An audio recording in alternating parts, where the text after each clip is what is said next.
Different traditions will look at the vibrational realities around us, the vibrations that affect human consciousness, that affect our thoughts, our feelings, as well as our energy system every moment of every day.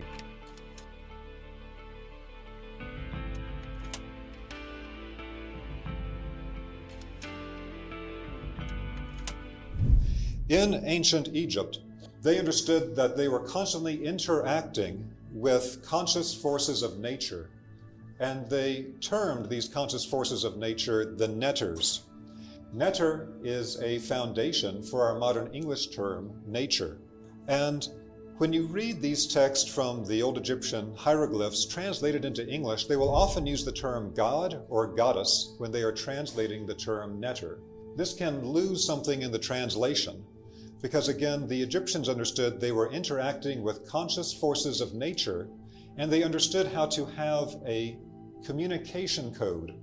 And this is one of the secrets of the ancient Egyptian temple science, that some of the forms that we see from ancient Egypt, like the form of the Ankh, is not simply a metaphor, is not simply a symbol for life, but the form itself actually emits a carrier wave, emits a vibration that has an effect on living beings. Saint Luiger is a Catholic saint who is connected to the building of the cathedrals. And he's shown holding two forms. One is the cathedral, and the other is a staff of authority that has a very specific geometric form to it. The top of the staff has this type of spiral movement that works as a type of antenna to receive and send energy. By holding the staff at different points that are marked on it, you can use the staff as a vibratory device, and at one particular length of the staff, you can isolate a wavelength that is connected to determining a specific vibratory quality. Moving into modern times, the knowledge of how to actually test these specific vibrational qualities and to work with them is something that classically was always kept in closed circles, always part of closed initiation traditions. But multiple spiritual traditions around the world knew about it and trained their own initiates in this type of science. Radiesthesia is the term used in Europe for sensitivity to or the ability to detect subtle radiations. And so the radiesthesia of the missionaries described the way that Jesuit priests were trained to be able to detect the vibrational qualities of the places that they were sent to. So just as we have today an electromagnetic spectrum that allows us to create electromagnetic technologies, so at that time, in 1933, they completed this understanding of the range of vibrational energies that are too subtle to be picked up by electromagnetic detection equipment. However, these subtle energies were known to the ancient spiritual traditions who practically applied these energies. And these particular energies do affect living beings, all biological life, in a profound manner. Although again, simple electromagnetic detection equipment will not detect their presence. They split the spectrum up into 12 different parts, and they completed the spectrum when they identified a penetrating carrier wave of energy that they referred to under the somewhat confusing name of negative green. They were able to isolate with the 12 bands of energy that they detected in the spectrum exactly what types of vibrations came from what types of forms and were also present in what types of illness and disease microorganisms. This also meant that they could isolate the specific type of subtle vibration that could neutralize the energy coming from these disease microorganisms. And this is very precise type of knowledge. They may refer to these things in the different vibrational qualities under the names of colors, scales of quality. So the complete vibrational spectrum, creating all the possible effects on living beings, will appear in the scale of quality of color, but also in the scale of sound, also in the scale of motion and angle and shape and proportion. They are all qualitative scales that create very specific energetic effects. So biogeometry is the science of energy balancing. We often refer to it as nature's own design language of shape, sound, color, motion, angle, proportion. All the way that nature creates vibrational and energetic effects are things that are studied and applied in biogeometry. It's also based on the principles of resonance. And resonance is when things of a similar vibrational quality can exchange energy and information, and the principle of harmonics, where this vibrational exchange takes place at all levels, at all planes of existence, all dimensions. Now, one of the remarkable things inside biogeometry is that it has practical methods for us to directly detect specific vibrational qualities, differentiate them one from another, and to apply them or transform them for practical purposes. One of the most fundamental parts of biogeometry is something called the physics of quality. Sometimes we take for granted that we live in an age of technological miracles. We just are so exposed to it every day we don't think about it anymore. But the world has been completely transformed in the last 100 years through discoveries that have taken place over the last 150 years. Now, what I'm referring to here is that to have a science, you need to be able to differentiate any aspect of things into its component parts. You need to have a spectrum, what we would call spectrum analysis. So one of the first breakthroughs that we had was the identification of every type of matter that exists in the physical world. In the ancient world, you never had that.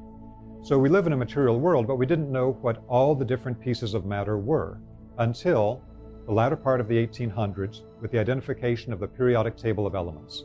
What we call the periodic table of elements is really the identification of the complete spectrum of matter itself.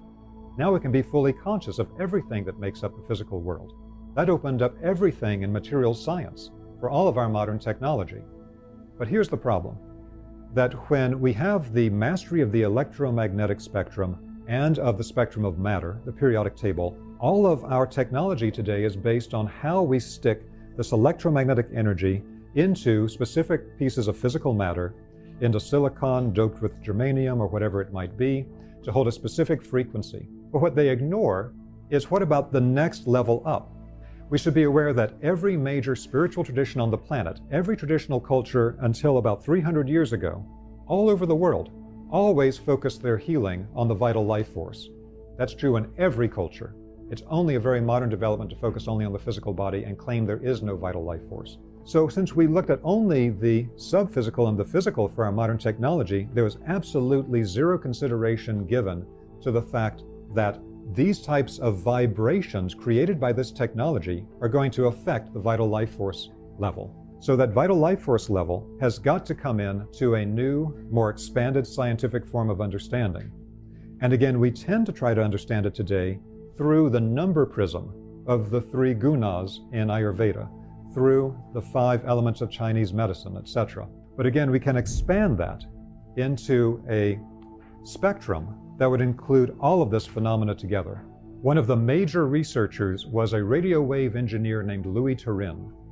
And Louis Turin had studied French radiesthesia, the method of being able to pick up subtle vibrations through the use of particular types of pendulums or other tools. Now, the difficulty we have today is that their method has almost nothing to do with what you see today with the use of pendulums and mental dowsing. It's a completely different method. In this work, they don't ask any mental questions. They don't program the pendulum mentally ahead of time for movement. Rather, the pendulums have particular types of angles or shapes built into them that resonate with a particular vibrational force, or they can be tuned to a series of different vibrations. Then, through the movement of the pendulum or other type of measurement tool, you'll then be able to perceive simply the presence or the absence of an invisible vibration that most people cannot perceive. Some people who are very sensitive energy healers or psychics may be able to perceive some of these energies. But what the tool allows you to do is then to pick up that vibratory force coming from any person, place, or thing. Now here's the thing.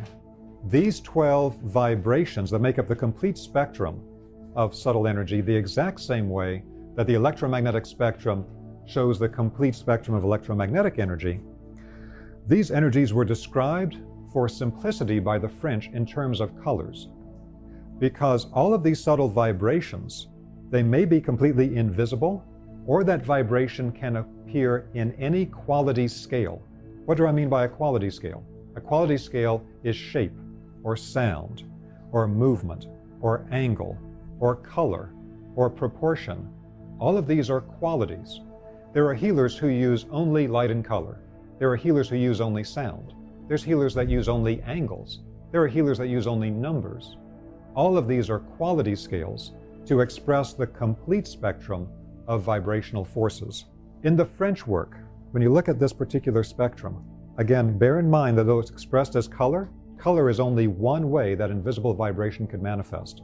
It could stay completely invisible to normal human senses, or it could manifest as a sound, as a shape, etc. That's why you see all of these medieval texts talking about correspondences.